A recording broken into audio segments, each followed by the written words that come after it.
Do you have the witch wound? The witch wound is a certain kind of fear that one might have. It's really often described as a generational trauma that's linked to persecution, particularly of women or those in their divine feminine, and that persecution around expressing your spiritual gifts, your intuitive power, your wisdom, and manifesting fear of being judged or silenced or persecuted. I'll tell you all about the very first past life that I recalled, which included a recollection of being burned at the stake as a witch. In this podcast, I'm going to discuss the historical significance of those who were labeled as witches and the importance of honoring your own authentic calling to nature and your healing gifts. That's what this episode is all about on Charmed Life. So thanks for joining me and stay tuned.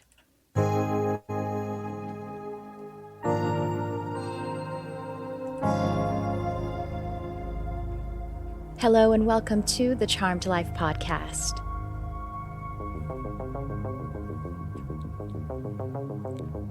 This podcast is all about magic, metaphysics, mysticism, and the unconditional love of the universe, and I am your host. My name is Tricia Carr. Welcome to this episode. I'm very excited to be here with you today at this time, at this season of the thinning of the veil, as it is called. And I had actually presented this episode to feature my wonderful friend, my fellow witch, Stephanie C Weinman, but life got very lifey, so Stephanie wasn't able to join me today. Now, we are doing our program, the Witchcraft Workshop. It is currently in enrollment. That means you can sign up right now and get the full course. And then we're also doing a workshop around it where we're going to open up more content and do group rituals together. And that is coming up on Sunday. That is October 27th, as I am doing this live stream. And that is going to be with Stephanie and myself. And so those of you who do know Stephanie, I'm going to show a little sample of a class of Stephanie so that I can make good on my promise to present Stephanie today. So do check out the Witchcraft Workshop.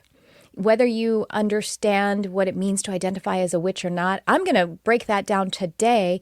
And I will tell you that it's all about love. It's all about connection. It's about being able to harness your magical, spiritual gifts, your intuition into a powerful manifestation. But I'm going to talk about what this means. Now, it's actually become quite popular in, I would say, in spiritual community in general, to embrace the term witch again. Now, there are still some people who have fear around that, and I understand that. And if that is where you are, absolutely no judgment. And I would just invite you to either be curious if you want to listen to this, or go ahead and move on. You know what I mean? Like, we are all on our own journey. And what I will tell you right up front is that the subject of your craft and of your witch, embracing your witch identity, has nothing to do with harming anyone at all. In fact, it is the absolute contrary. So if you're joining this on the live stream, then I want you to, if you would like, go ahead and drop me a comment. Tell me where you are flying in from to be a part of this, and if you have any questions. And then, of course, if you're listening on the podcast feed, thank you so much for listening and for being a part of this collective creation of this spiritual community. So thank you, and hello. So please say hello. I see that we have some people here live. I can see the count of the people who are live. If you want to ask a question or just tell me what it is that you're coming here to receive, and I'm here for you. Let's talk about the witch wound. As I said at the very beginning, this witch wound concept, it represents generational trauma that is linked to the perception of persecution. And this persecution is particularly of women, or you might even say the divine feminine. It might be something that any gender of person, gender identity, would be experiencing this. But it does seem to target that feminine quality.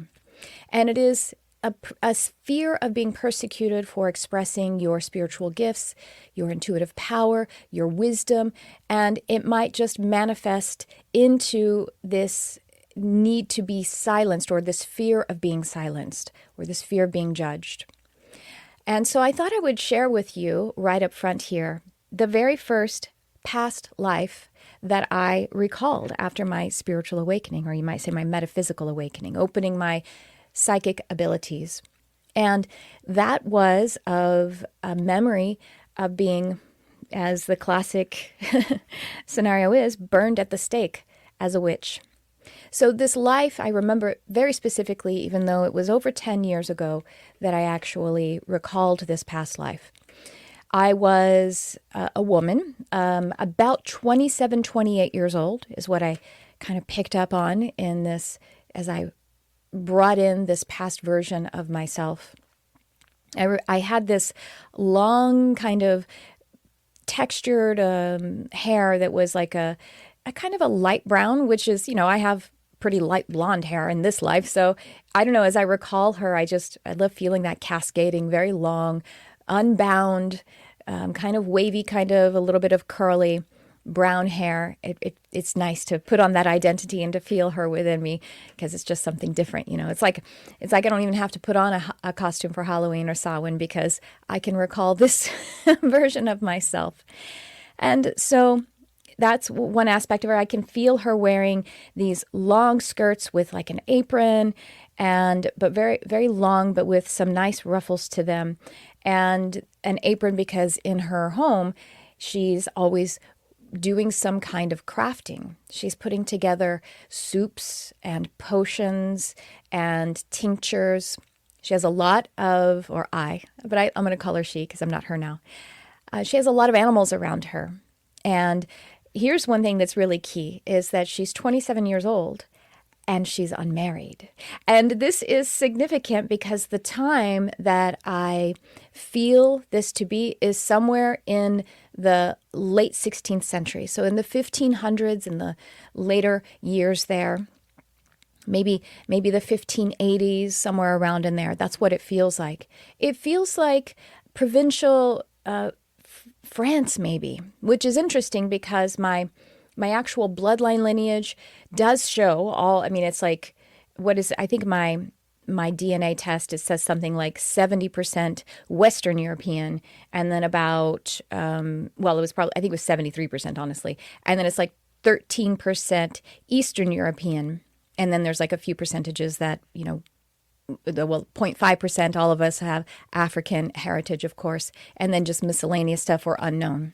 So I may actually be tapping into one of my own ancestors, a life of me as my ancestor. Yes, that is a thing.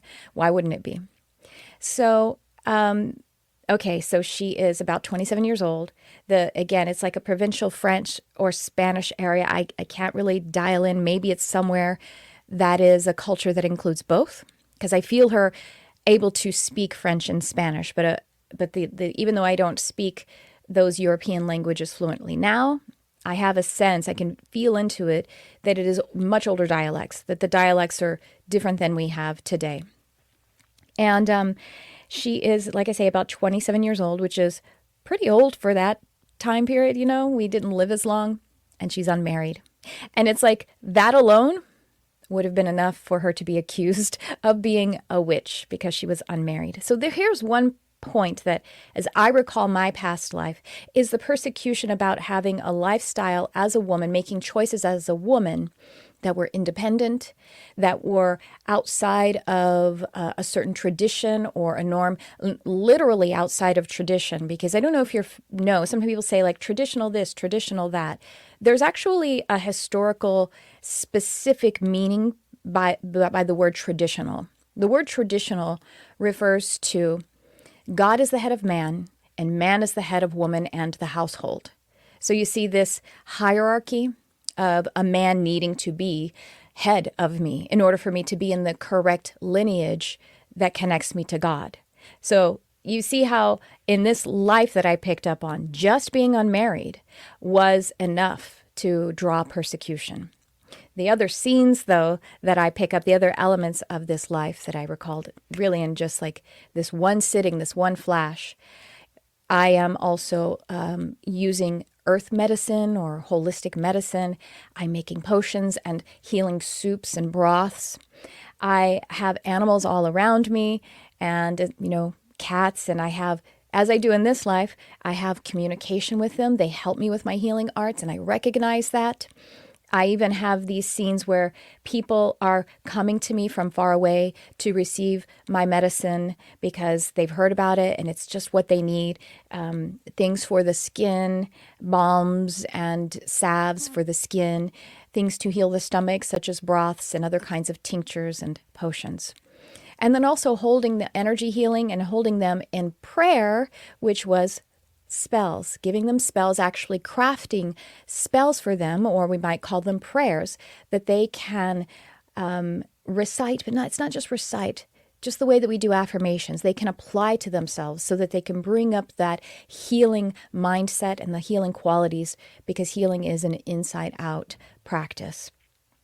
And then I also see that sometimes I had one particular familiar, one animal, and a cat. Actually, no, I had a dog too, they're showing me. I had a cat that would particularly sometimes want to be a part of the healing service. And so the cat would be invited to sit on the lap of the person who was receiving my medicine. So flash forward to the persecution piece of this life. And that persecution piece is, oh my goodness, the parts of it that actually bring, a visceral quality to it is that I was strapped to a stake, and it's gruesome. I was strapped to it and set on fire. But they put that cat with me, that one that I'm talking about, and they bound him to me as well. And the reason I say him is because that cat, I sense that he reincarnated in this life with me. He's been passed for about 10 years. His name was Aramis. His name is Aramis, and which is actually a French name. Oh my gosh, I'm just realizing that. I named Aramis after one of the Three Musketeers. That's the name of one in French. So that's really funny. I just recognizing that right now. So Aramis was reincarnated with me in this life, and in that previous life, he was persecuted with me. He was taken down with me. I also had, as the flames started, one of my birds on my shoulder, and she stayed with me for as long as she could, and then she took off. And in this life, she reincarnated with me as my cockatiel, Shale, who has actually been passed for about 16 years now. And we were together for about 15. Ami and I were together. Ami is my nickname for the cat, Aramis. Ami and I were also together for about 16 years before he made his graduation. And in this scene of my graduation, of being burned at the stake for being a witch, I also see my parents, and my parents are watching this. And the person who was my father in that life is my husband in this life. And in addition to that, some of my animals who were a part of my brood, they dispersed. They all went away. But there was one cat in particular who gravitated to my parents, and particularly my father, in this life, my husband. This cat was actually white in that life. In this life, he has reincarnated as my cat, Franzi, who is, if you're familiar with any of the things that I do, if you've been listening to me or if you've been in any of my classes, Franzi, the one I'm referring to, is my famous cat, who is the best kitty hug ever cat. He has over 20 million views on YouTube. And so that's the Franzi I'm talking about. When this life was recalled, Franzi hadn't had that viral sensation yet, so it's very interesting. And then there were also other animals that have reincarnated from that life into this life. So that was the very first past life that I recalled. Now, since then, I have also found that I actually am a natural bloodline descendant of people who were Norse. They were Norse, and they were, earth magicians and were labeled as witches. I also, around that same time, I had a spirit guide come to me or interact with me for a short amount of time. And she gave me her identity in the last life, or that she was coming to me as a human. And she gave me her name and her husband's name. And I was actually able to look up and find these people's names in historical record as people who were persecuted as witches in Massachusetts in the 1690s, somewhere around there. It's amazing. Their names came to me completely through my mediumistic connection with this spirit guide. And it begs the question, am I actually blood related to that person? I don't know. I don't have all of the branches of my family tree intact. So I haven't been able to trace to see if that is actually a blood relative. Could be though, or it could be just a spiritual connection. So I want to see who's here. Those who are here on the live feed. Mary Spirit, I started subscribing on YouTube because I saw a video of yours pop up on my feed. Well, thank you, Mary. I appreciate it. That's wonderful. Thanks for coming. And hi, Kate. Oh, so nice to see you, Kate. Love you so, so much. So, hi, Alexis is here too. Well, hello, Alexis. If you all want to share anything on the feed here about, your interest in what it means to tap into your witchcraft, if you identify as that, or in that kind of earth magic, go ahead and share it. I would love to hear it and tell the audience who are listening all about it. So I want to draw your attention to the show notes where you'll find the registration link for the witchcraft workshop that Stephanie C Weinman and I are teaching. Again, it's a course and a workshop. So the course is already there with beautiful content, beautiful PDFs, audios, rituals and spells, and classes. And I'm going to play you a little sample of a class, one of the ones that Stephanie teaches.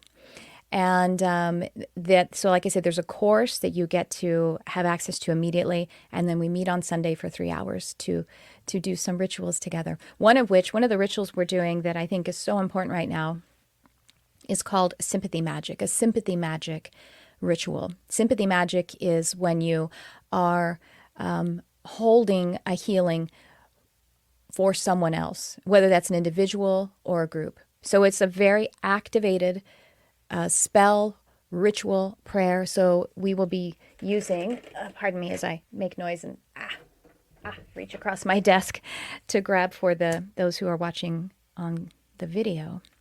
We will be using candle magic, herb magic, crystal magic, and tapping into the spiritual elements, the spiritual qualities of these different implements, these different correspondences. And for example, just so you know, a candle actually represents all 4 physical elements. Obviously the flame. There is the earth quality of the wax and the wick. And then the wax actually represents water because as it melts, it turns into liquid. And then, of course, the air, because fire can't exist without air. And then as we speak around it and to it, we can see the impact of our voice on it through the element of air. So we've got the earth, the fire, the air, and the water all in a candle. And then, of course, we add that 5th element of spirit by bringing our own essence to it. I'm going to put this candle right here. I'm going to leave it here for the rest of the broadcast.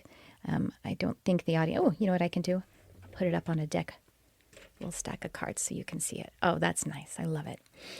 Okay, so anyway, invited to that witchcraft workshop. Oh, I was telling you about the sympathy magic. So sympathy magic is holding healing on behalf of another.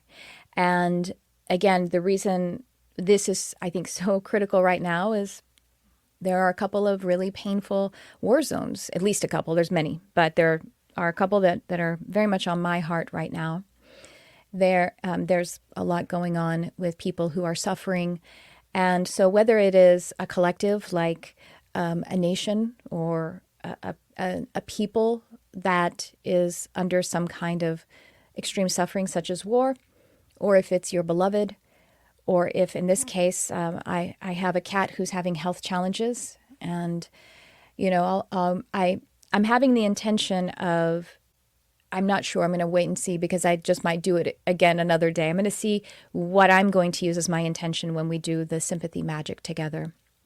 And we'll see if it's going to be either my kitty or, one of these critical areas where people are suffering. Those are the two things that are very much on my heart. So Mary says, I will pay for a recording of your... Yeah, you will get the replay. So if you join, you have the whole course.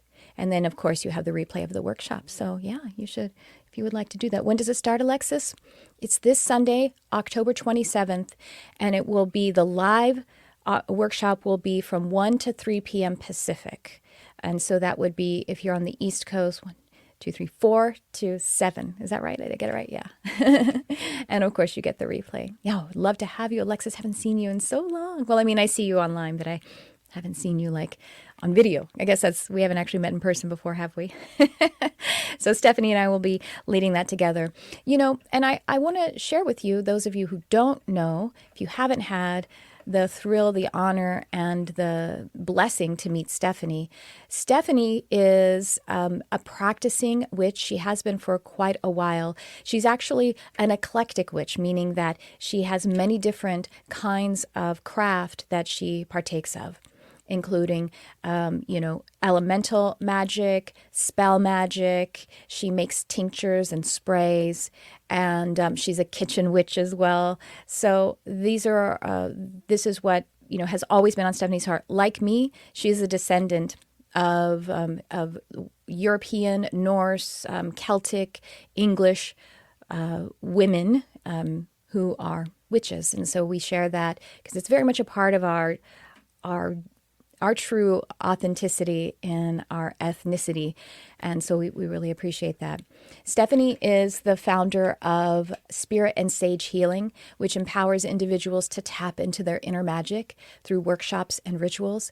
Stephanie is actually currently pursuing and about to graduate with her bachelor's in community and human services because she is dedicated to advocating those who are seeking their own voice for their health. She is an activist, an advocate for women's health, and so beautiful. Her spirituality holds this activistic quality to it that is just fire in all of those positive ways. I just enjoy being with her. She is so kind, so loving, and so powerful. What an amazing combination of compassion, power, because you're able to just create, when she creates resonance with you, you feel very empowered. She's very actually gentle, but strong. It's a beautiful paradox. I just love Stephanie so much, and I invite you to check out the workshop because by the way, I want to tell you too, our intention is, so we have the course of the witchcraft workshop, and then we are adding this, live workshop that's really in honor of Samhain, which is All Hallows Eve or Halloween, which I'll talk about here in a moment too. And then, there are 8 festivals or Sabbats throughout, and I'm going to play you a sample of Stephanie's class on the Wheel of the Year. So we've just decided, we haven't literally scheduled it yet, but we want to do a workshop with a ritual and some teaching and some gathering on each of these Sabbats going forward. So what you can do is, we're going to make it so that if you want to come, the next one will be Yule, and that's like December 20th or 21st. I'm not sure where it falls this year. You can just come to that workshop. You can, buy registration. You don't have to actually buy this course. This is just the kickoff that we do. So, but I do highly recommend that you get the course, and then you'll get the kickoff. The Samhain is actually the witch's new year. So, let's talk about Samhain, and then I will keep talking about the witch wound. Samhain is a festival that is, of the 8 festivals around of the year, it is the one that's the name of it. So you might look at it the way it's spelled. The way it's pronounced looks different than the way it's spelled because I think it's actually a Celtic word. And it's spelled Samhain, and it's pronounced Samhain.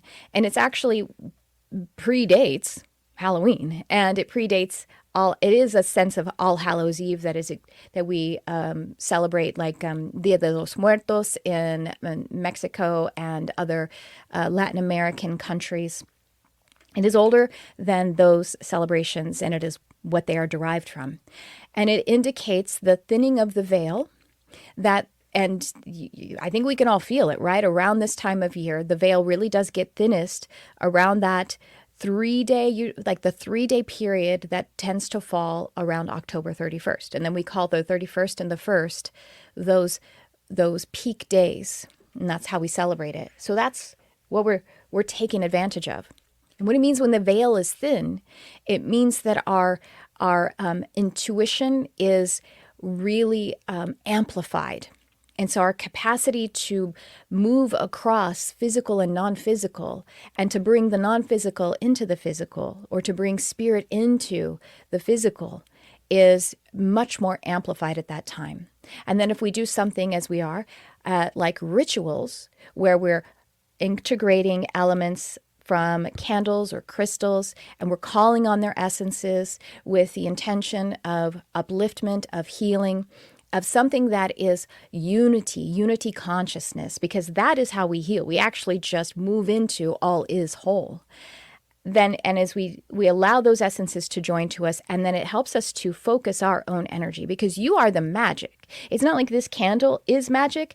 This candle has spiritual essence, just like you do. But if we ask for it to lend its spiritual essence to us from our own empowerment, then that's how magic can be amplified. So that's what Samhain is, and that's what we are doing on the 27th.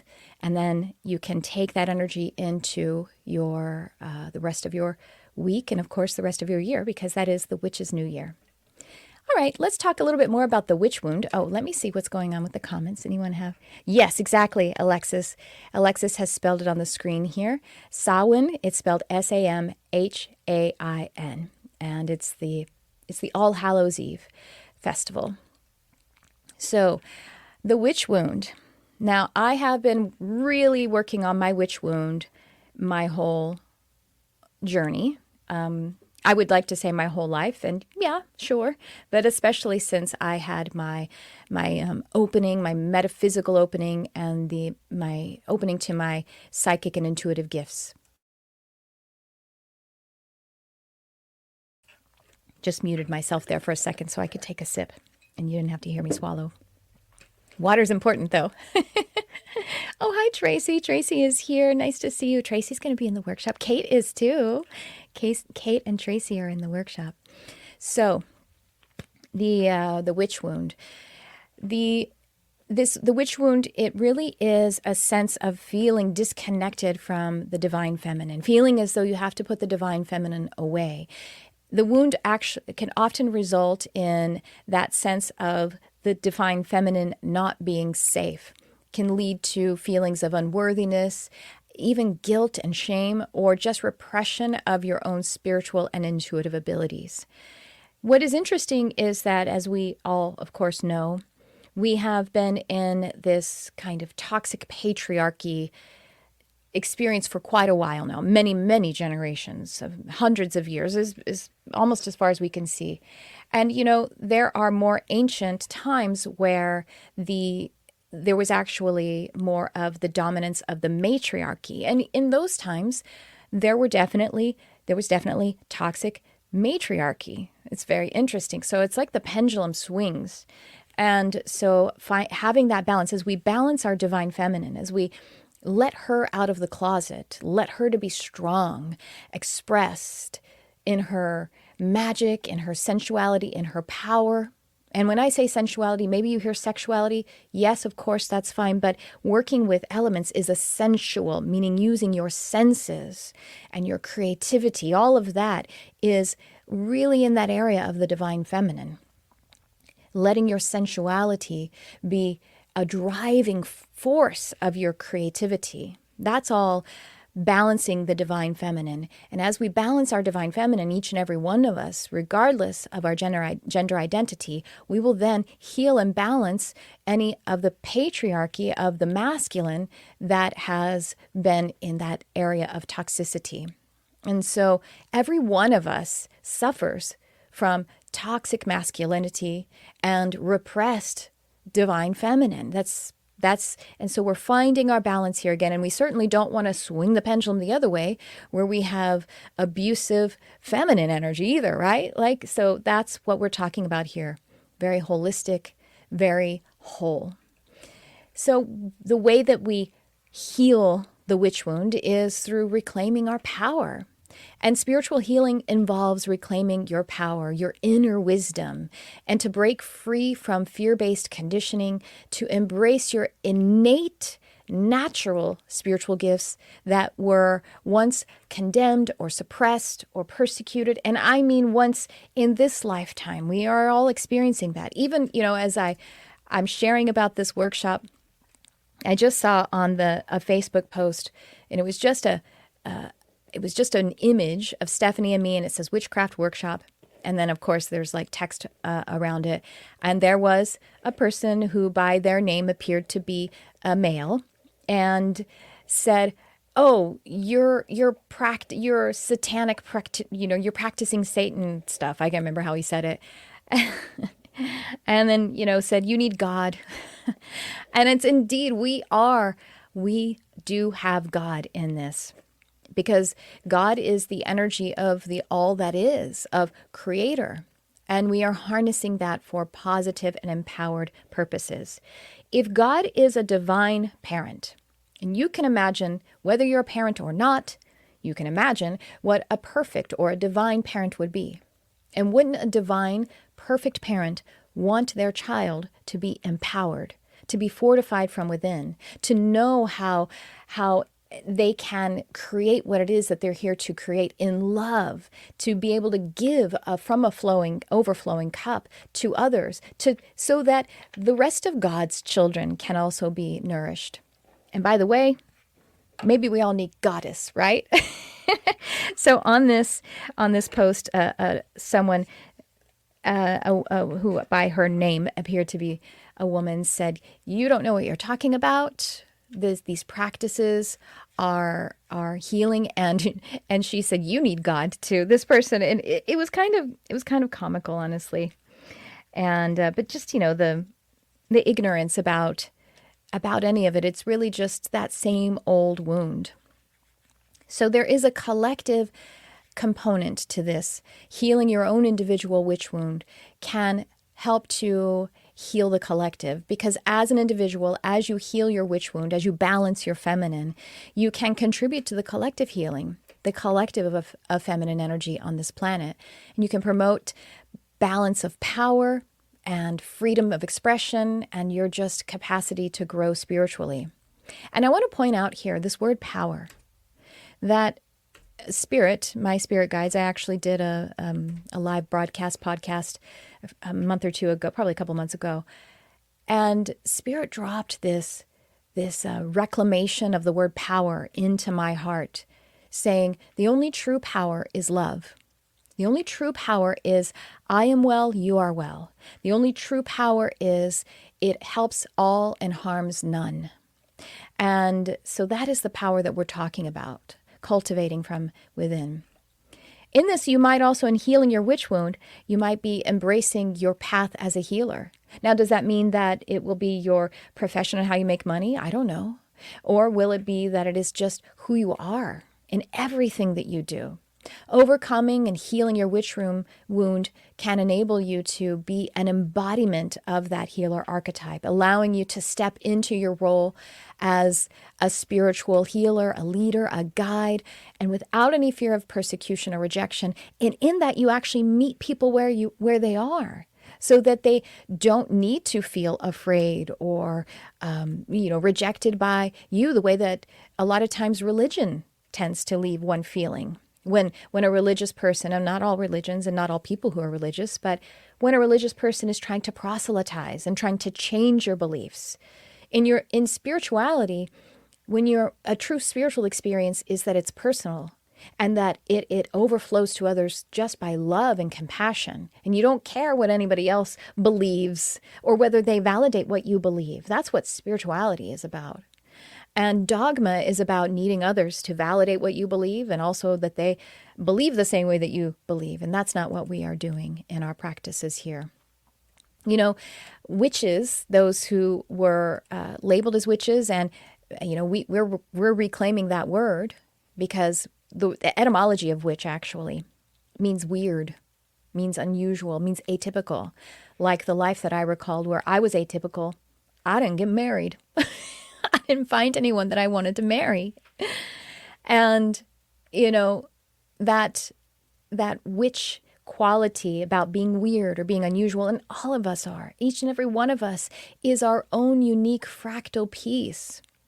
So witches are traditionally in our past, I would say, they are or were probably healers and herbalists. Many women who were labeled as witches were actually skilled herbalists and midwives. And this is a part of Stephanie's passion for women's health advocacy, because apparently a lot historically, these women who were persecuted and as witches, and this myth that they eat babies is because a woman would come to the practitioner, to the health practitioner, and she may have been having a difficult pregnancy or a pregnancy that was harming her, or a pregnancy that was unwanted, and that they were performing abortions, or just that it was really dangerous to have babies before. It was like a 50% fatality rate for the mother to birth children back in these days.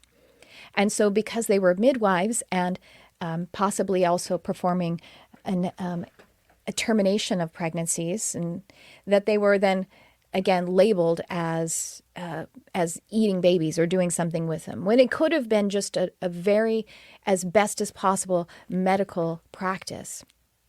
If you think about it, someone who goes to the midwife and intends to have this birth, but the child doesn't survive, the fetus doesn't survive by just the fact that it didn't happen. Women so marginalized at this time, and the pride of procreating for the man, to have a son to carry on his land, and all of that kind of stuff, then they might, blame the women involved, and again, take all of the shame that individual felt and then put it into the women doing the best that they could. Those are just some scenes that I'm recalling. Those were definitely common things that happened during these times. So what I'm talking about is just also misunderstanding of spiritual practices. Women often engaged in these times, they engaged in spiritual practices such as divination, energy healing, and rituals honoring the earth, calling on the moon, and were just simply misunderstood and demonized by religious and societal structures, and that led to their persecution. And what is interesting is that modern Christian religion, when Constantine actually Christianized the state religion of Rome at the time, he actually Christianized it, and he made all of those really pagan practices a part of the new version of this religion of Christianity. I mean, Yule predates Christmas, and it's the same as, I'm sure y'all know, the Christmas tree and all these different, what am I thinking of? Easter and Ostara. I mean, Ostara is the original word, and doesn't it sound just like Easter?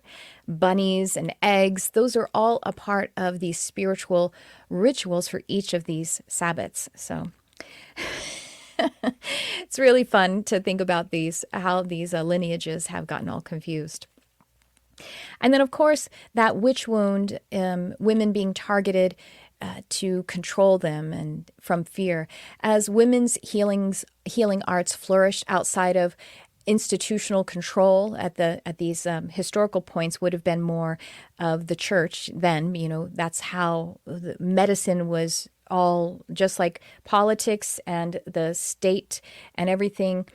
Medicine was also all just like mixed up with the church. That's just how things were, which is why this country of the United States that I live in, when they came here, they wanted to institute a separation of church and state for those purposes. At any rate, women were scapegoated at this time because especially during social upheaval, especially during disease and famine, and accused of witchcraft, as if their practices that were holistic and honoring the earth and calling on the earth. My candle's going out.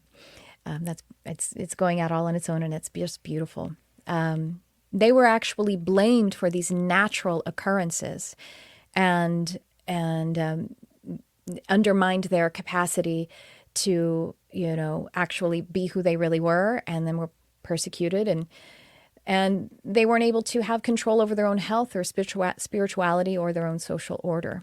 So that is a little bit about the witch wound, and that's something you can definitely work on in our workshop together if you like. Let me see what's going on. Christina says, my first encounter with you, very intriguing. Well, nice to meet you, Christina. Wonderful to meet you. And Mary says, judging out of ignorance, we could view all of us as being undereducated. Absolutely. Yes, absolutely. So I'm going to play you a little sample from the Witchcraft Workshop, again, of Stephanie teaching, because I promised that Stephanie would be here. And as I said at the beginning, life got very lifey for Stephanie, and she will be with us on Sunday.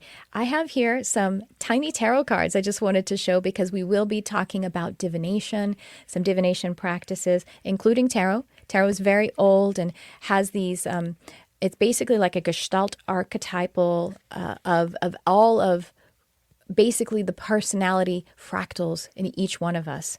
So we're going to talk a little bit about tarot. We're also going to be talking about runes. Runes are my favorite. I use runes so much, so much, almost daily. So these are my runes that actually, and I pulled Soilo. Soilo is the sun. It's a very positive rune. So I'm going to take that as a rune for all of us. I just actually drew this rune, and I'm going to say the Soilo is for all of us right now. And then we're also going to be doing rituals, and I'm going to play you a little sample of what those rituals look like. So, but there was something else I was going to say. I guess not. So I'm going to cue up the class, and I hope you enjoy this little sample of Stephanie teaching us about the Wheel of the Year. And away we go.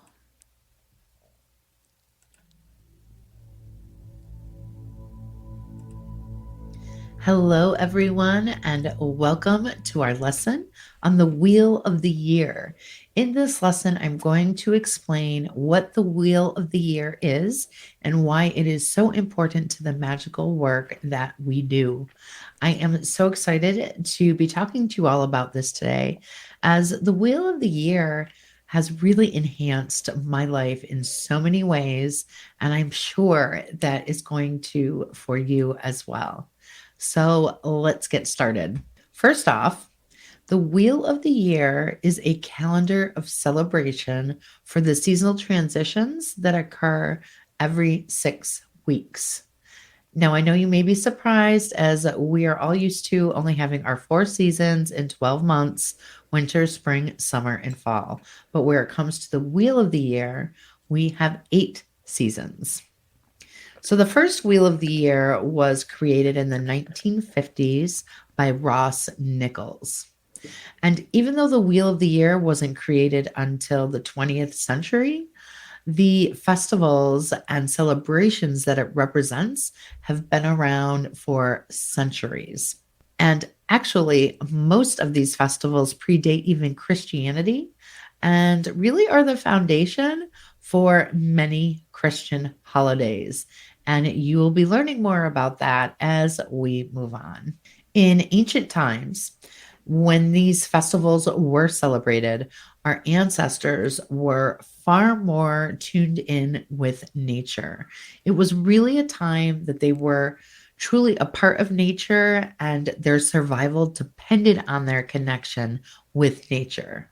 So this is why these festivals were so important to them. And it really literally was life and death for them. And because of that, there was a deep connection to spirit and earth. Our ancestors really had to labor for everything they had, where it came to, wood for their fires, all of their food. They had their crops, they had, their herbs, their vegetables, their fruits, everything that they grew and foraged for was really collected, obviously, towards the end of the year. And they had to celebrate, they wanted to celebrate all of those seasonal transitions, which gave them their sustenance of life for their families and their communities. When it comes to modern times in our magical work, being able to use this knowledge and connection to nature is really going to grow your personal power and magic that resides within all of us. And as we learn about each Sabbath, which is the secret, which is festivity, as we learn about that in the Wheel of the Year, you will grow to connect with the seasonal energy, which will really move you forward in your magical workings and your magical knowledge. And that's what we really want to do right here. We want to grow all of your magical knowledge so that you can really put in your best intention and really honor where all of this came from. Well, I hope you enjoyed that. I love Stephanie so much, and she's just so. Oh, my candle is still. Oh, it's just flickering away right now. If you're on the video, you can see the last little flickers of the air and the fire and the earth interacting together and drowning in the water of the rest of the wax. So, this lesson is so beautiful, and she gives us many lessons in it. And then I teach many lessons, and then we do the rituals together. And so you have these beautiful PDFs that we've created that help us to be able to bring that information from the classes in on a deeper level, to apply it by a different input. And I want to share with you now, too, how these rituals actually work. So the rituals that we're doing, there are 3. There's one already in the student portal that is your health and well-being ritual. So what we do is we give you a PDF that has outlines what it is that you want to bring to that particular session. So it might be, all of them involve a candle. So for the health and well-being spell and ritual, we suggest a green candle, but you can substitute any color of candle with white. And you can just also go intuitively. These are just suggestions. Then there's also a particular crystal, and there might be an herb or a botanical that we're using. And then we also have a spell that I actually craft for us all to resound together. So what we're doing is actually activating it physically through a practice that is really like body praying. So you'll find as I show this next piece to you, and whether you're listening or watching, I think you might get the gist of it, that you can be intuitive with how you are interacting with the elements. So the rituals, you'll come to class or just prepare it for yourself with those few elements, those correspondences of candle, herb, anything that we have suggested there. And you'll have them ready to actually go along with the guidance. Now, the guidance that is provided is both an audio and video. So you could either watch it or just listen to it, and you can participate how you like. And you might use some intuitive movements, like if you're watching the video of me doing it, you might see me swaying a little bit or doing a prayer hands or touching my third eye. And I encourage you to just see how your body might want to move a little bit in the practice. And then, for example, one of the rituals suggests that you take your rosemary and you do circles around the candle in order to call up the essences of those correspondences. And I have it produced in a meditative sense with a track that my husband's a musician, that with music that actually has meditative prompts within it, the frequencies of it. And then, of course, I have it produced with my meditative tone because I'm a hypnotherapist and a meditation teacher and guide. So that is... And using your body to, light the candle, to do any other movements that might be intuitive, or to interact with the elements of the herbs and crystal. And then also to use your voice with the spells that are actually crafted. They're very simple spells that just help you to elicit, very much like affirmations or hypnotic suggestions, help you to call up the emotional quality of that empowered and beautiful energy of healing. So I'm going to go ahead and I'm going to share a little bit, probably not the whole thing because it's several minutes, of one of these rituals. This is the health and well-being ritual. And if I skip ahead a little bit, it's just because, pardon me for skipping. If it sounds a little off, I'm doing that on purpose so you can get to another part of it. So here we go.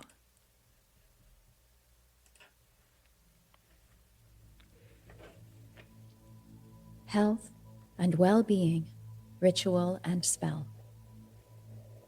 Purpose: to summon physical balance, health, and well-being from nature and spirit. Suggested timing: anytime needed. Magical items: for your herb, rosemary, a fresh sprig or dried, a yellow or white candle, a lighter or match, and a citrine crystal. Set your ritual area. Lay your crystal and herb on your altar cloth. Set your candle in its holder on the cloth.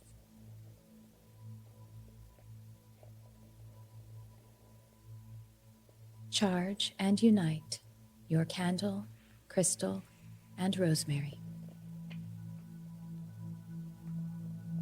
Light your candle.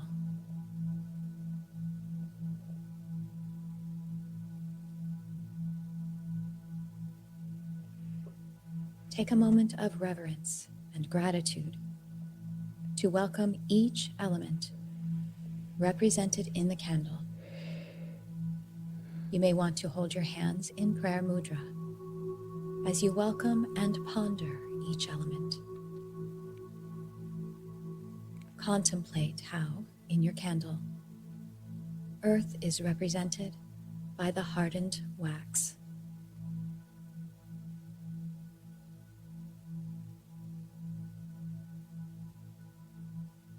Air is represented by the smoke.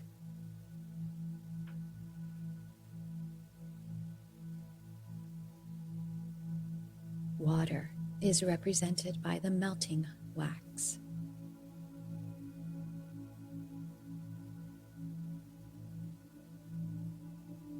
Fire is represented in the flame.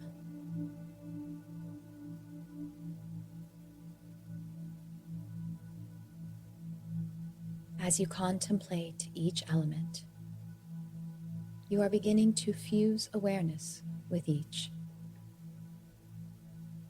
This fusing with pure elemental energy has the power to restore and balance physical health and well-being. Take a moment or so to contemplate the spiritual qualities of each. And to the rosemary.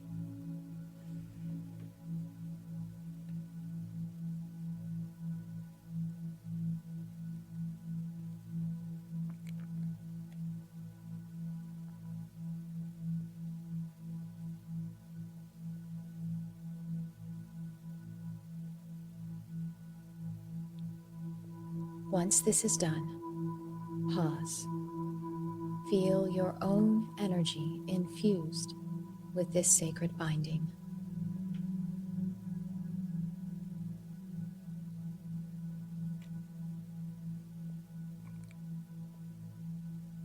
Now resound with your voice.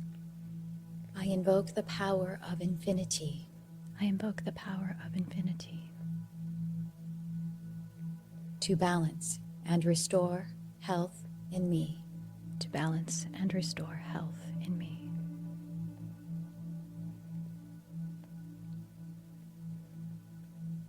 Seal the ritual. Place your crystal and rosemary on your cloth and face your candle. Hold the prayer mudra in front of your heart and seal your work by resounding. I receive balance from nature and divine. I receive balance from nature and divine.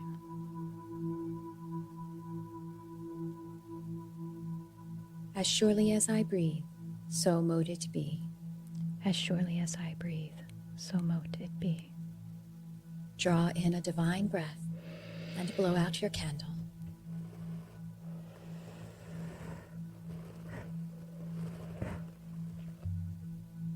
Aftercare. Dispose of the herb and spice by returning to the earth with gratitude.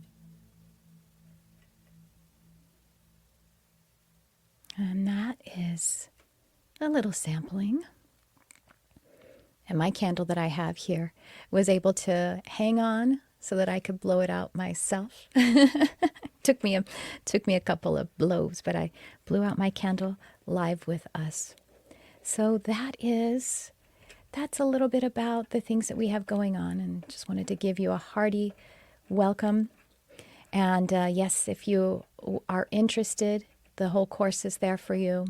And if you can't make the live workshop, which is Sunday, this coming Sunday, October 27th, that you'll have the replay. And when you watch the replay of something, I call it time traveling, because you really are included in it. We're going to have Q&A.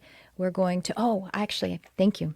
Spirit's just reminding me right now. Stephanie and I are going to talk about that day. We're going to have a discussion, I guess a little bit of an education about animal familiars, about your animals as a part of your magical practice. And obviously, as your healers and a part of your life and just the healing role that they play in your life. Stephanie has 4 cats. 3 of them are orange and 1 of them is silver. I also have 4 cats. 1 of mine is silver and the other 3, 2 of them are black and white tuxies and 1 of them is all black with just a little bit of a priest color, a little bit of tuft of white right there is his neck. I also have 2 birds. So we are both crazy about our animals. And we're going to be doing, I guess, a little bit of a lesson, but also just sharing some stories about how our animals have been a magical part of our lives and our healing. So nice. It seems so natural to me. Oh, good, Alexis. Thank you. Thank you so much. And Kate says, my palms are throbbing with energy as I open to this ritual. Wonderful. Wonderful. And the one that I just shared is the health and well-being ritual, and it's actually available in the student portal right now. I highly recommend that you do these practices as many times as you want to. You can do it with a guide track or without.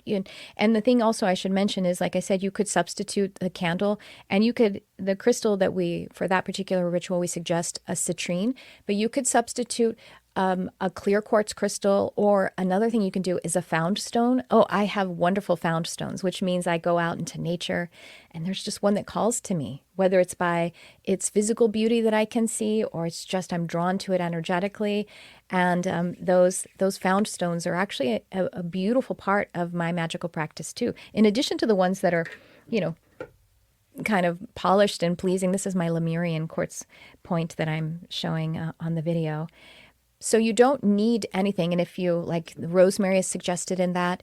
I have several neighbors who have rosemary bushes. So I usually go and harvest my own rosemary. And, you can substitute it with anything else, or you can just spiritually hold the awareness of rosemary. In that particular healing, what we were doing was drawing an infinity symbol, figure 8, an infinity symbol with the rosemary. So if you just imagined holding rosemary and, because you don't actually need anything at all. It is your energy that actually it is the activation of it.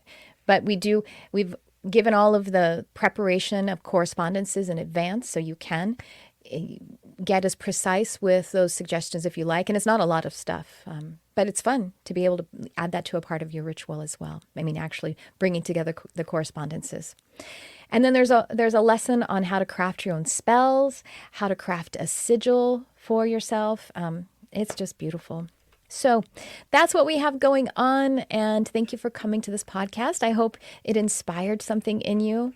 whatever that might be, whether it's healing around your divine feminine, healing around feeling persecuted, or if you identify with excitement about being weird, about being a witch, and these beautiful ancient practices of earth magic, I hope that you received something from it. And I guess that's going to do it for this episode. Thank you to those of you who came live. I had a great time. I hope you did too. Please remember, if you want to subscribe to the podcast, whether it's on the YouTube channel, subscribe, leave a comment, share, like, and of course, then there's the audio version. So if you're listening on audio, I would love to invite you to leave a review on this podcast, and that's usually by opening up the app, however it is that you get it, and you find that place where you can leave a review on Spotify or Apple, whichever way that you're doing it. That really helps, and it just gives us a little direct connection to energy together. So that would be really great. Other than that, I have also my Astral Mastery. Check out my website is below. Astral Mastery is an amazing program. It's ongoing. It's live every week. And it also has a huge catalog library of the lessons, the audios, and PDFs and all of that kind of stuff too. And this is the Ultimate Intuitive Expansion Program and Astral Exploration Program, where we're actually doing practices that help us to achieve self-initiated astral projection so we can bring more of spirit into our lives. And really to prepare us for, quite honestly, open contact with our benevolent extra-dimensional brothers and sisters. We are really proximate to that, y'all. It's all about advancing and enhancing and expanding in your stellar essence, in your astral, your star quality, because we're all made of stars, aren't we? All right. That is the reason I'm mentioning Astral Mastery especially is because right now you can, if you join, you become a founding member, which means that you can have access to all of the live Wednesday night classes that we're doing forever, for as long as it is actually on the internet. And then you sign up separately for if you are going to do the full coaching with the twice a month development circle that I have called Sacred Sphere. But if you sign up now before December 13th, you can have a part of this program. You can come live Wednesdays to classes forever. So it's pretty awesome. Beautiful community. Oh, good, Alexis. Oh, my goodness. I'm so excited. Alexis is going to be there. I'm so happy. Oh, hi, Lauren. You're nice to see you. You're just joining us at the very end. And thank you, Alexis. Oh, I'm so excited. So excited to connect with you. I can't wait to tell Stephanie. She's going to be so stoked that you're going to be there. Okay, those are the things. Check out my website for other programs like my animal communication, my modern mystic life, which is only $11 a month, and I have a spirit guide workshop, live workshop for that coming up on Monday. So much. Hi, Linda's going to be there too. Linda just joined us. See you Sunday. I saw that you registered, Linda. Yay! I'm so excited. Okay, I'm going to stop celebrating everyone so I can let you get about your day. I love you so much for coming, and I thank you. I love to say this, and I really genuinely mean this. Thank you for shining your light on our beautiful world because we need you. You are so important, and thanks for tuning in. I love you, whoever you are.